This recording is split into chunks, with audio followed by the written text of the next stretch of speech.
अचानक ट्रक एक झटका खाकर रुक गया था। आगे बढ़ती सड़क पर सन्नाटा फैल गया था और ट्रक की हेडलाइट्स अब भी उस वीरान काले रास्ते को टटोल रही थी। रणवीर ने हैंडल कसकर पकड़ा और झुंझलाते हुए नीचे उतर गया। महेश, जो बगल में सो रहा था, झटका लगते ही जाग गया और खिड़की से झांका। क्या हुआ रे भाई? अरे यार, लगता है कुछ फंस गया है नीचे, देखता हूं। रणवीर और उसका साथी महेश दोनों उत्तर भारत के एक ट्रांसपोर्ट कंपनी के लिए ट्रक चलाते थे। लंबी दूरी की रात की ड्यूटी उनका रोज का काम था। उस रात भी वो एक पुराने जंगल वाले रास्ते से गुजर रहे थे जो हरियाणा और राजस्थान की सीमा को जोड़ता था। समय था रात के लगभग 2:30। चारों ओर घना जंगल और बीच में पतली टूटी फूटी सड़क। ट्रक के हेडलाइट्स के अलावा कहीं कोई रोशनी नहीं थी। रणवीर गाड़ी चला रहा था और महेश बगल वाली सीट पर ऊँघ रहा था। अबे, ये कौन सा रास्ता पकड़ लिया है तूने? ये तो बड़ा सुनसान है। अरे ये शॉर्टकट है, जल्दी पहुंच जाएंगे। डर मत, जंगल है, भूत नहीं। लेकिन शायद रणवीर को नहीं पता था कि इस जंगल में सिर्फ पेड़ नहीं रहते थे। अचानक ट्रक से एक अजीब सी घड़घड़ाहट की आवाज हुई और इंजन बंद हो गया। ट्रक वहीं रास्ते के बीचों बीच रुक गया। लो, कर लो बात, अभी सर्विस करवाई थी, ये क्या हो गया?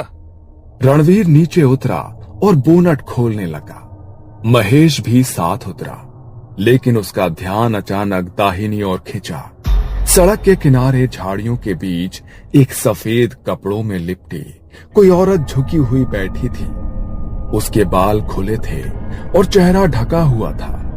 भाई, भाई, ऊपर आजा, जल्दी। क्या हुआ अब? रणवीर भाई, वहां कोई बैठा है। औरत है शायद, सफेद कपड़ों में, मगर हिल भी नहीं रही है। देख, देखना। रणवीर ने देखा तो पहले हंसा, लेकिन जब उसने ध्यान से देखा तो वो आकृति बिल्कुल भी हिल नहीं रही थी। अरे, साया लग रहा है, मगर जो भी है उतरना जरूरी है। ट्रक स्टार्ट नहीं होगा तो अटक जाएंगे। महेश डर के मारे सीढ़ियां चढ़कर कैबिन में घुस गया और दरवाजा बंद कर लिया। रणवीर अब ट्रक के नीचे झुककर खराबी ढूंढने लगा। अंधेरे में टॉर्च की हल्की रोशनी में वो कुछ तार टाइट करने लगा। महेश ट्रक के कैबिन में चुपचाप बैठा था। उसकी नजरें अब भी वहीं अटकी थी जहां वो सफेद आकृति बैठी थी, पर तभी वो हिली। सफेद साड़ी में लिपटी वो परछाई एकदम झटके से खड़ी हो गई, जैसे किसी ने ऊपर से खींचकर उसे उठा दिया हो। उसकी हरकतें अजीब थी, बिल्कुल इंसानों जैसी नहीं थी। उसकी गर्दन एक तरफ अजीब ढंग से झुकी हुई थी, जैसे टूट चुकी हो। महेश की सांसें थम गई। वो उसे देख ही रहा था, तभी उसने अपना चेहरा उठाया। चेहरे पर काले बिखरे बाल जो आंखों से लेकर होठों तक झूल रहे थे। चेहरा नहीं दिखा, सिर्फ साया, और वो सीधा ट्रक की ओर धीरे धीरे बढ़ने लगी।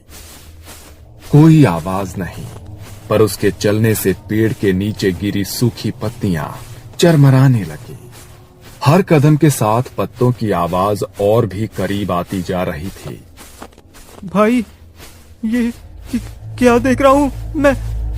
वो जैसे आंखें झपकाना ही भूल गया, पर अचानक उस औरत ने महेश की ओर सीधा देखा, ऐसे जैसे वो समझ गई हो कि वो उसे घूर रहा है, और तभी उसकी चाल तेज हो गई। महेश ने कांपते हाथों से ट्रक का हॉर्न बजाने की कोशिश की, पर उंगलियां सुन्न पड़ चुकी थीं।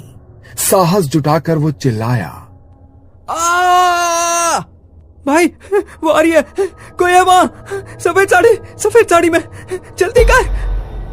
रणवीर जो ट्रक के नीचे था, उसके कानों में महेश की घबराई हुई आवाज गूंजी। उसने झट से पेचकस नीचे रखा और थोड़ा मुड़कर देखा। उसकी तिरछी नजर से ट्रक के ठीक सामने 2 सफेद पांव दिखाई दिए, लेकिन वो जमीन पर नहीं थे। कुछ इंच ऊपर हवा में तैर रहे थे और वो आकृति झुककर ट्रक की ओर बढ़ रही थी। रणवीर का चेहरा पसीने में भीग चुका था, लेकिन ट्रक को स्टार्ट करना अब जरूरी था। रणवीर अब तक सबसे डरावना अनुभव झेल रहा था। सफेद साड़ी वाली वो परछाई अब सिर्फ 10 कदम दूर थी। वो हवा में तैरते आगे बढ़ रही थी। जंगल में सूखे पत्तों की सरसराहट हो रही थी। रणवीर ने कांपते हाथों से इंजन का आखिरी बोल्ट कस दिया और फौरन ट्रक के नीचे से बाहर निकला। महेश, चाल भी घुमा, इंजन चालू कर। महेश ट्रक के कैबिन में कांप रहा था, लेकिन उसने जैसे तैसे कांपती उंगलियों से चाबी घुमाई। इंजन ने एक झटका खाया और फिर धुआं उड़ाते हुए जोर की आवाज के साथ ट्रक स्टार्ट हो गया। रणवीर की सांसें जैसे वापस आई। वो सीधा दौड़ पड़ा ट्रक की ओर और उसके ठीक सामने वो औरत अब दिखाई दे रही थी। सफेद साड़ी, बिखरे हुए बाल, झुलसा चेहरा और खाली आंखें, ऐसी आंखें जो इंसान के अंदर झांक जाए। रणवीर ने भागते हुए ट्रक की सीढ़ी पकड़ी और जोर से खुद को ऊपर खींच लिया। महेश ने एक झटके में गियर डाला और एक्सीलरेटर पूरी ताकत से दबा दिया। ट्रक जोरदार आवाज के साथ आगे बढ़ा। जब दोनों को लगा कि अब बच गए, रणवीर ने एक नजर पीछे डाली। ट्रक के शीशे से वो देखता है कि वो औरत अब सड़क के बीच खड़ी है और वो उनको ही देख रही है। देखते ही देखते उसकी गर्दन पीछे मुड़ गई, जैसे वो सामने से किसी को आते देख रही थी। भाई, ये क्या था? लेकिन जैसे ही रणवीर ने पलटकर महेश की तरफ देखा और 2 सेकंड बीते, वो औरत शीशे से गायब हो चुकी थी। दोनों ने एक दूसरे को देखा। सांसें अभी भी तेज थी, पर दिल को तसल्ली थी कि पीछा छूट गया। लेकिन नहीं, ट्रक तेजी से जंगल की सड़क पर दौड़ने लगा। दोनों की सांसें तेज थी और चेहरे पर पसीना। और तभी दोनों ने जैसे ही आगे देखा, सामने सड़क पर वही आकृति फिर से खड़ी थी, उसी सफेद साड़ी में, बिखरे बालों के साथ, ठीक उनके रास्ते के बीचों बीच। भाई, कहीं ये छलावा तो नहीं है? महेश ने जैसे तैसे गियर बदला और ट्रक आगे बढ़ा। रणवीर ने डर के मारे शीशे से देखना बंद कर दिया, पर सड़क अभी भी वैसी ही लग रही थी, एक सकरी अंधेरे में ढकी, दोनों ओर सूखे पेड़ और हल्की धुंध। हर कुछ समय में वही सारे नजारे वापस आ रहे थे। वही मोड़, वही पेड़ और वही मोड़ पर खड़ी वो औरत। भाई, हम ये रास्ता पार कर चुके थे ना? हाँ, पर ये फिर से कैसे? सड़क बदल नहीं रही थी। उनके मोबाइल में भी कोई सिग्नल नहीं आ रहा था ताकि वो मैप देख सकें। और जैसे ही ट्रक ने अगला मोड़ काटा, वो औरत फिर सामने, वही सफेद साड़ी, वही खुले बाल, लेकिन वो इस बार ट्रक के करीब आ रही थी, तेज तेज। उसके पैर अब हवा में नहीं थे, वो दौड़ रही थी। रणवीर ने झटके से हैंड ब्रेक खींचा और ट्रक को रोक दिया। महेश ने आंखें बंद कर ली। सामने अचानक कुछ नहीं था, चारों तरफ घुप सन्नाटा।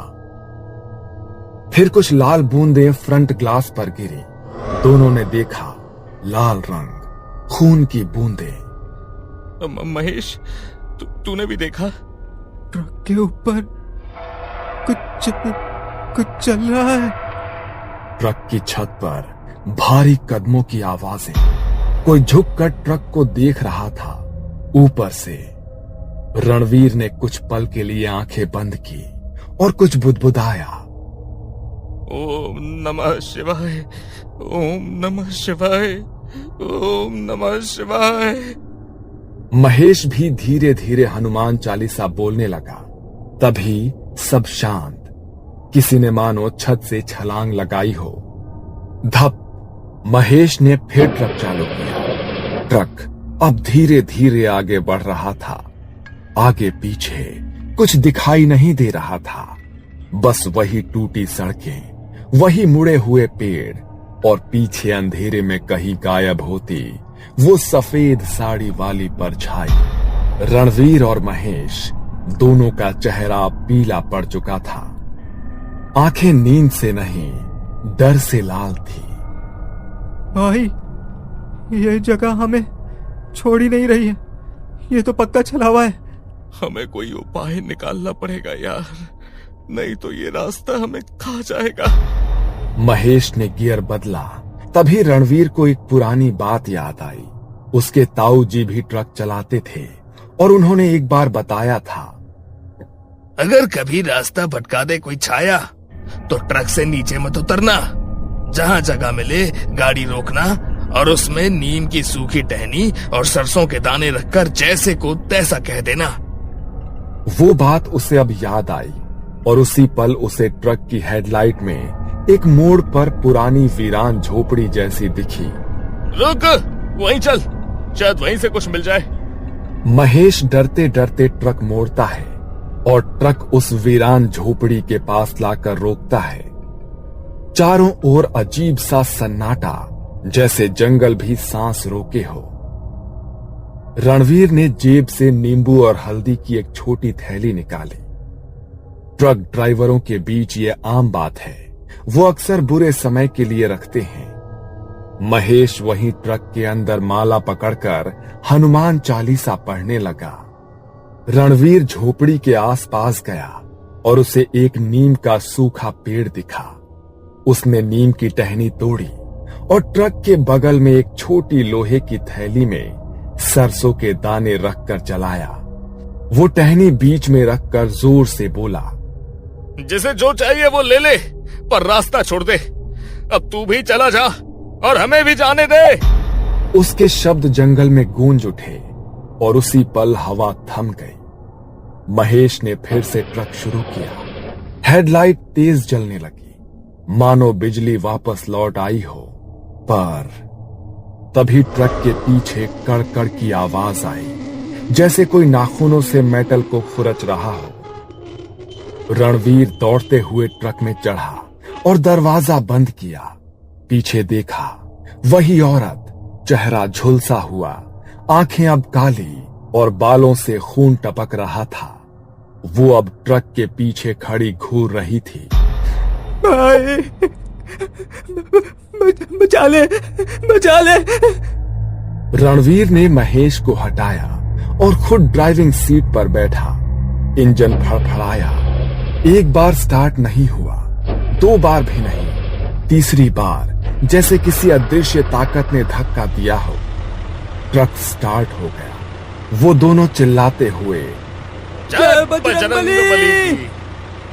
रणवीर ने क्लच छोड़ा और ट्रक पूरी ताकत से उस झोपड़ी वाले मोड़ से बाहर निकला। पीछे देखा, वो औरत अब उसी जगह खड़ी थी, पर एक जलती हुई आग की रेखा उसे ट्रक के पास आने से रोक रही थी। रणवीर ने थके गले से कहा, चलावा वहीं बंद गया है, कुछ तो सही किया है हमने। अगली सुबह जब दोनों आगे एक ढाबे पर पहुंचे और वहां चाय पीते हुए होश में आए, तो ढाबे वाले बुजुर्ग से पूछा, भाई, उस जंगल के रास्ते पर कोई औरत दिखती है क्या? बुजुर्ग रुका और फिर कहा, बहुत साल पहले एक दुल्हन को उसी रास्ते में दहेज के लिए जलाया गया था। कहते हैं कि वो अपनी सफेद साड़ी में हर रात लौटती है और जो उसे पहचान ना दे उसे वो रास्ता भी नहीं छोड़ती। रणवीर और महेश अब चुप थे। उनकी आंखों में वो डर अब भी जिंदा था।